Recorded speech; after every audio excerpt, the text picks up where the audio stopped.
Morning children. Here we are going to start lesson number 4, the mother of orphans. Hope you have completed all the exercises up to lesson number 3 in your copy and also have started learning it. So let's come back to this lesson, the mother of orphans. Who are the orphans, children? Do you know to whom we call the orphans? Yes, of course. दी अनाथ, जो अनाथ बच्चे होते हैं उनको अपन क्या बोलते हैं?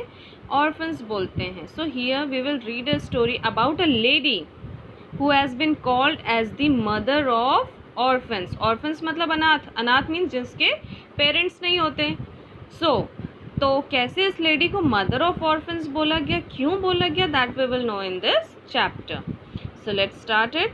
Read this extract taken from a report on orphans. ये एक रिपोर्ट है जो ऑर्फन्स से ली गई है, ऑर्फन्स पर ली गई है. And what is this? This is UNICEF and other organizations define an orphan as a child under 18 years of age who has lost one or both parents at any cause of death. UNICEF ने orphan को कैसे define किया है कि एक कोई बच्चा जो 18 ईयर्स अंडर एज में है, मीन्स 18 ईयर्स से छोटा है और जिसके वन या फिर बोथ द पेरेंट्स मर चुके हैं किसी भी रीज़न से.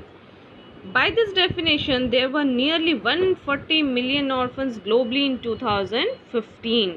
और इस डेफिनेशन के अकॉर्डिंग 2015 तक, now we are not having record up to 2021, but up to 2015, how many orphans were there? 140 million globally, means worldwide, including 61 million in Asia, 52 million in Africa, 10 million in Latin America and the Caribbean, and 7.3 million in Eastern Europe and Central Asia. So these are the records that how many orphans are there. And so you can see here, children, that 61 millions in Asia. We people are living in Asia continent, isn't it? And the largest number of orphans are in Asia only, that is 61 millions. Of the nearly 140 million children classified as orphans, 15.1 million have lost both parents. Evidence clearly shows that the vast majority of orphans are living with a surviving parent, grandparent or other family members. 95% of all orphans are over the age of 5. So इस 140 million orphan children को classified किया गया है. कैसे? इसमें से 15.1 million बच्चे हैं ऐसे हैं जिन्होंने अपने बोथ पेरेंट्स को, मीन्स मदर और फादर दोनों को लॉस्ट किया है. और एविडेंस ये भी शो करते हैं कि बहुत सारे ऑर्फन्स अपने ग्रैंड पेरेंट्स या फिर किसी अदर फैमिली मेम्बर्स के साथ भी रहते हैं. ऐसा नहीं है कि वो टोटली मतलब उनका कोई घर नहीं है. और 95% जो हैं, जितने भी ऑर्फन्स हैं उसमें से 95% जो है वो ओवर द एज ऑफ 5 है, मतलब कि 5 साल से बड़े हैं. So this was the definition given by UNICEF of the orphan.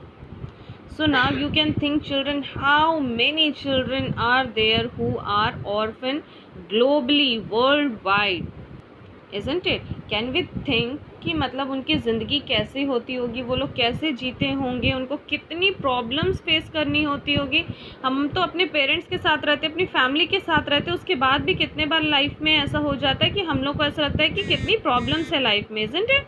But the children, those who are not having the parents, those who are not having the family, how they were surviving their life and how they are surviving nowadays also. ये तो 2015 की report है जिसमें 140 million थे.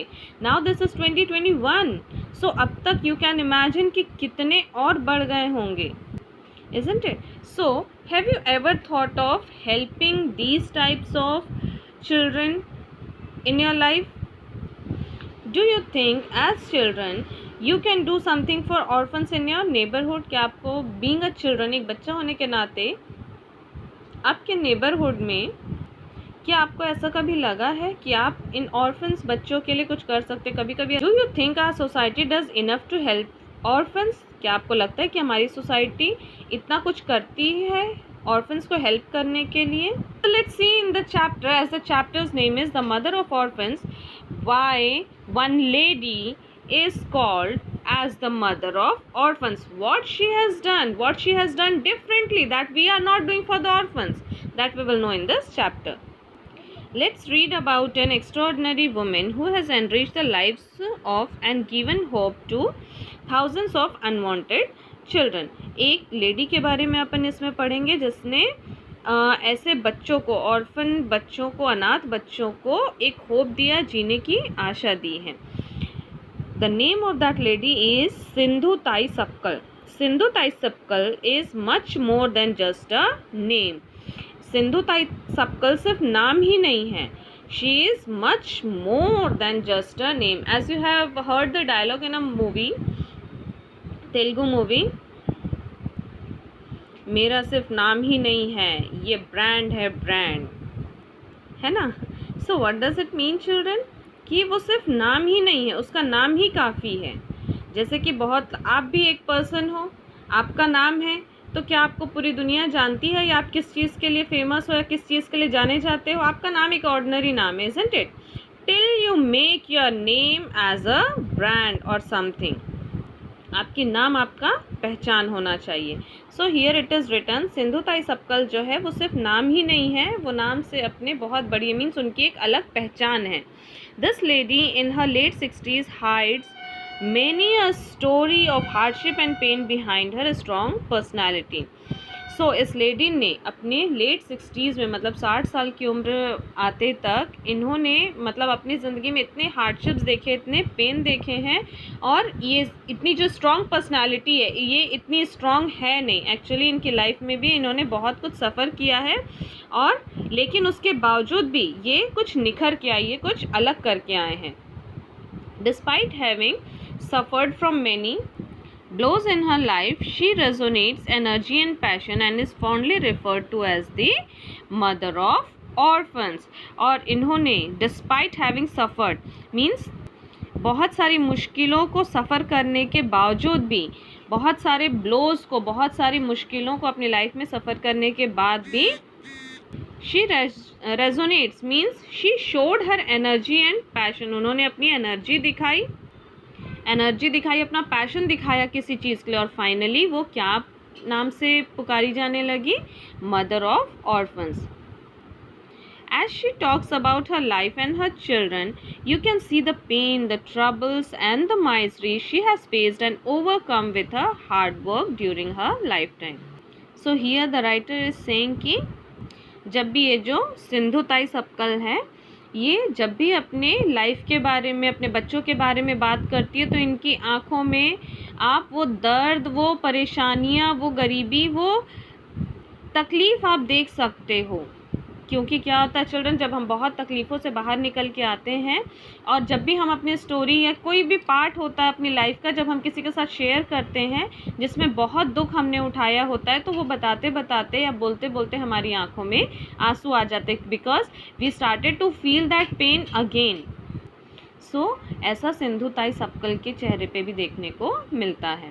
But despite all this she exudes an unusual sense of confidence which she has acquired over the years through her experiences and which is a source of inspiration for others. लेकिन इन तकलीफ़ों के बावजूद भी she exudes means released और emit, वो एक अलग सी, उनके अंदर एक अलग सा कॉन्फिडेंस है जो नज़र आता है, जो उन्होंने कैसे एक्वायर किया है, कहाँ से मिला है उनको. उन्होंने अपनी लाइफ में जो इतने सारे तकलीफ़ें सही है, उनसे एक्सपीरियंस लेके, which is a source of inspiration for others, उनसे एक्सपीरियंस लेके वो इतनी स्ट्रॉन्ग बनी है, और उनकी जो स्ट्रॉन्गनेस है वो दूसरों के लिए एक इंस्पिरेशन है. I am there for all those who have no one, she says with a lot of affection. उन्होंने एक लाइन बोली है, वो क्या था सिंधु ताई सपकल ने, कि मैं उन सभी के लिए हूँ, मैं यहाँ पे उन सभी के लिए हूँ जिनका कोई नहीं है. बहुत ही प्यार भरे, मतलब जो उनका वे ऑफ स्पीकिंग था वो इतना प्यार भरा था कि कोई भी उनके पास आना चाहता. You can see flashes of her life as she talks about her journey and how she became the mother. Being an unwanted child, she was nicknamed Chindi, which means a torn piece of cloth. आप उनके चेहरों पे सारी झलकियाँ देख सकते हो। किस तरह की झलकियाँ? जब वो अपने जर्नी के बारे में बताती है कि कैसे उन्होंने क्या क्या सफ़र किया, क्या क्या उन्होंने फेस किया और कैसे वो इन ऑर्फन्स की मदर बनी, how she became the mother. तो ये सारी जो चीज़ें हैं वो उनके, जब वो बताती है अपनी स्टोरी, तो ये उनके चेहरे पे झलकती है। क्यों? क्योंकि वो खुद एक अनवांटेड चाइल्ड थी। मीन्स उनके पेरेंट्स जो थे वो उनको नहीं चाहते थे, वो नहीं चाहते थे कि वो इस दुनिया में जिए या रहे, और इसलिए she was nicknamed as Chindi. इसलिए उनका निक नेम जो था वो क्या था? चिंदी था। उनको लोग चिंदी नाम से बुलाते, उन घर वाले चिंदी नाम से बुलाते थे, जिसका मतलब क्या होता है? अपन बोलते ना घर में ये चिंदी फेंक दो करके, या चिंदी किसी काम की नहीं है। चिंदी मीन्स फटा हुआ कपड़े का टुकड़ा, बचा हुआ। इट मीन्स द वेस्टेज, जो कपड़ा काम का नहीं रह जाता। So you can imagine children and think कि अगर किसी को इस नाम से बुलाया जाए, किसी को वेस्टेज बोला जाए, किसी को ऐसा कुछ नाम रखा जाए जो कि बिल्कुल अच्छा नहीं, जो नाम ही नहीं है, so how you will feel for your whole life? कैसा आपको लगेगा, कैसे आप अपनी ज़िंदगी जी पाओगे? जब भी आपका कोई नाम लेगा आपको सिर्फ यही चीज़ें याद आएगी, that I am a wastage. But though her father supported her and was keen on educating her, she should not continue her studies after 4th grade due to family responsibilities and an early marriage. हालांकि उसके जो सिंधुताई सपकल के जो father थे वो उनको बहुत support करते थे और वो उनको पढ़ाना चाहते थे, लेकिन वो अपनी स्टडीज़ को है 4th ग्रेड के बाद कंटिन्यू नहीं कर पाई थी because of the family responsibilities, और साथ ही साथ उनकी बहुत जल्दी कम एज में शादी भी हो गई थी। Born on 14th November 1948 at Pimpri Megh village in Wardha district of Maharashtra, she was keen on completing her education and used bhardi tree leaves to write as the family could not afford a slate. So इनका birth कब हुआ था? These are the things that you must remember children. इनका birth date क्या है? 14 नवंबर 1948। कहाँ पे इनका बर्थ हुआ? पिंपरी मेघ village, Wardha district of Maharashtra. Maharashtra में इनका बर्थ हुआ है और उनको अपना एजुकेशन कंप्लीट करने में बहुत कीन थी, बहुत एक्साइटेड, बहुत ईगर थी वो। सो उन्होंने क्या किया? भरदी ट्री का जो लीव्स होता है उसी में उन्होंने लिखना स्टार्ट कर दिया। ऐसा क्यों किया?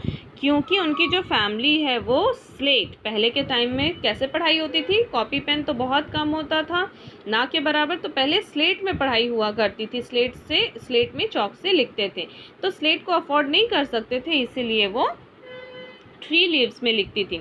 हर early marriage put an end to her desire to study, और इनकी जो अर्ली मैरिज है, कम एज में जो शादी हो गई, तो इनका जो कीन था, जो ईगरनेस थी पढ़ाई के लिए, एजुकेशन के लिए, वो ख़त्म हो गया। So next we will continue in the next video children. Thank you.